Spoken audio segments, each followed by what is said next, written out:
I'm really happy to have somebody that I admire and love and look up to a lot today. That it's just on my heart to get my pastor together with me and us just share about the goodness of God and how God's worked in your life. And I'm Wayne Nall, and this is my pastor, Mike Douglas. We've been my pastor for 21 years now.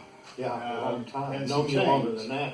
Yeah. I think the first time that I met Pastor Mike was in 1994, and we didn't come into this church at Fairhaven until 95 for good. But there was something that you were playing the bass at the time. You weren't even leading the worship at the time. That was a long time ago. Yeah. But there was just something about you that just drew me.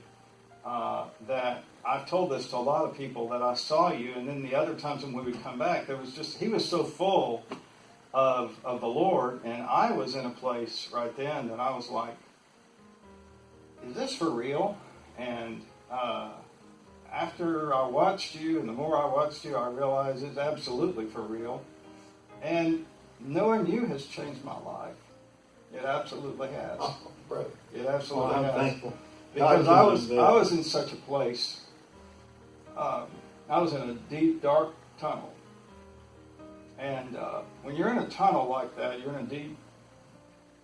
You think you want people to feel sorry for you or something, and somebody being exuberant and full of the Lord is actually, it's like, I don't know if I want that. Sure. But I found out that when we came into this church, that your father-in-law, your stepfather, who's your Grandpa Bob, had been praying for us all along, and I'm really thankful. It's been an honor to know you, and Pastor Mike, you just have a way of telling stories that captivate people, and you've got so many stories. Every once in a while, there'll be one you'll come up with that I didn't even remember. And I've been here for all these years, but it was really on my heart that we kind of just talk about how the Lord's helped you through your life. Sure. And get that on video, and I believe it'll be a help to people. So we're actually here in Cynthiana, Indiana, a little town north of Evansville. You were born in Evansville, right? Yes. Yeah. I know you've told about when you were born. I think you were born was it 9? Well, right after. Yeah, my mom and dad got married just right out of high school. Yeah. My dad graduated young, so I don't think he was even 18 when he graduated. He was.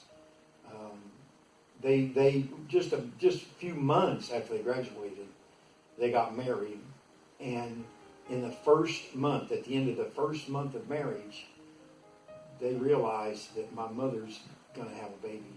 Wow. And I heard my mama say out of her own lips that she cried when she heard that she was pregnant, because here she is, 18-year-old girl, and anxious to be married and begin a family, but not right away. Yeah. So she assured me later that she felt differently about it.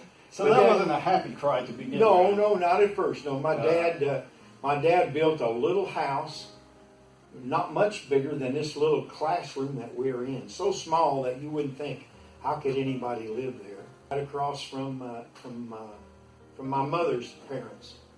And they built it himself. Yeah. A little bitty place.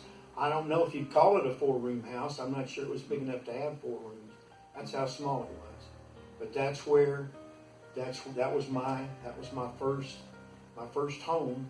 They lived with Grandma and Grandpa for a while until they could get the little house built. But all my life I've been thinking about this, because I knew you'd ask me about this, and I knew you were going to say something about growing up and family and things. And the thing that I realize now, as I think about it, is probably the most important thing growing up was my father.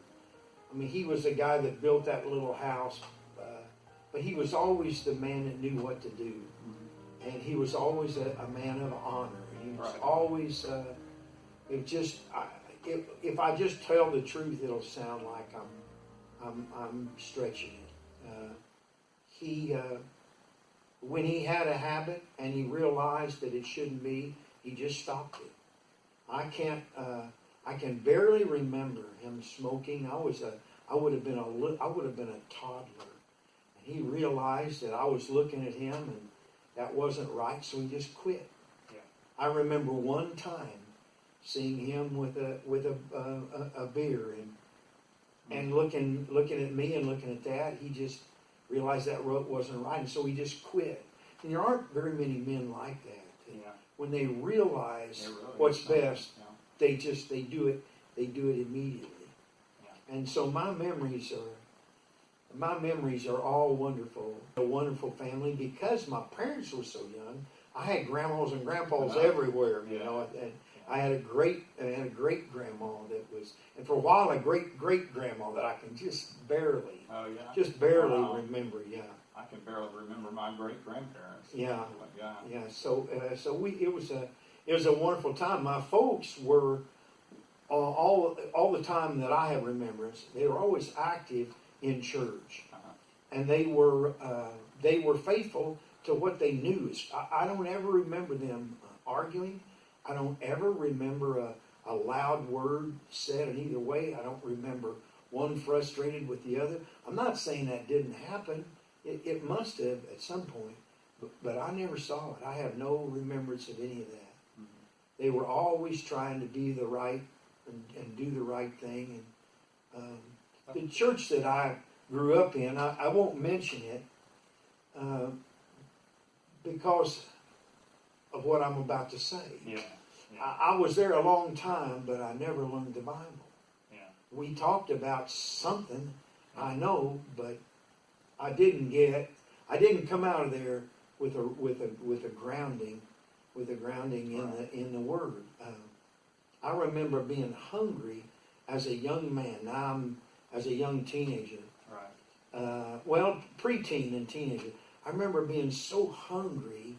I didn't know the Bible, and I surely didn't know the verse that says Jesus Christ is the same yesterday, today, and forever. I surely didn't know that. But in my heart, I had that longing. I knew that God had to be alive. I knew that Jesus couldn't have gotten old and senile. And I knew that those times of the Bible, I knew they couldn't be done, but I couldn't find them. And I couldn't find anybody that could tell me even one whit of evidence that was true. And so I left the church as soon as I could. My mom and dad made sure I was in church. But when I was old enough to get a job, I was, in those days, that would have been in 1966, 65, 66. I would have been 15 and a half years old. You could get a job if you had a work permit. Mm-hmm. So I got hired and fired from my first job in 5 or 10 minutes because they realized that my mother drove me to the interview and I wasn't 16, I wasn't old enough. But I got a job as soon as I could, and I told my employers from the very beginning, I told every employer, I'm available every Sunday morning because my folks would let me go to work instead of going to church. And it wasn't that I was angry or anything, it was just empty. And the emptiness of it just didn't sit right with me, although I couldn't explain it. You know, I think Solomon was the one who said it. He said that God has placed eternity in our hearts. Before we have any understanding, we know that there's got to be a God, and there's got to be a God who is real. Right. And there's got to be a God who is still active and involved in our lives today. But when you don't have that, church is just no fun. It's just being good, and there's just no... I have my favorite memory of my father. I don't know how old I would have been. I would have been a little guy. And I remember the men of the church got together. Now, you've heard me tell this story. The men of the church got together to paint the church. And so they painted everything down low pretty quickly. And then finally they painted the things up to the eaves and got that done. But the last thing finished was the bell tower. And the bell tower was 10,000 feet tall to a little kid. And I remember them laying out wooden ladders. We may have had extension ladders in those days, but if we did, we didn't have them.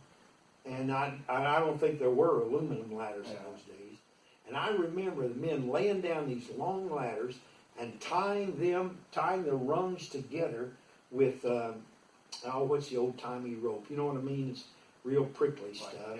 I think that's what it was, probably.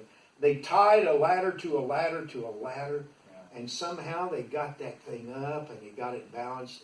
Somehow... Probably not OSHA approved. Oh, no.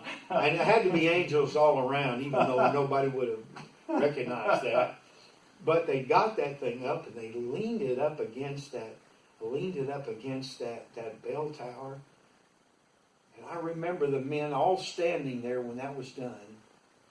And it's my memory is that they're looking at one another, wondering who's going to go. They all know that somebody's got to go. And they're all hoping that it's not going to be them. And I remember my dad without really any hesitation. It was just the right thing to do, and somebody had to do it. And he was a deacon.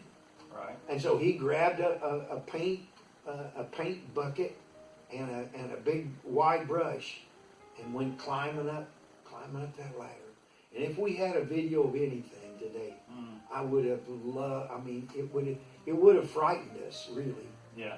Because it just wasn't a safe thing to do, but they did it. Yeah. And from that time on, in my mind, my dad was the guy that I knew would always be the one to do the right thing.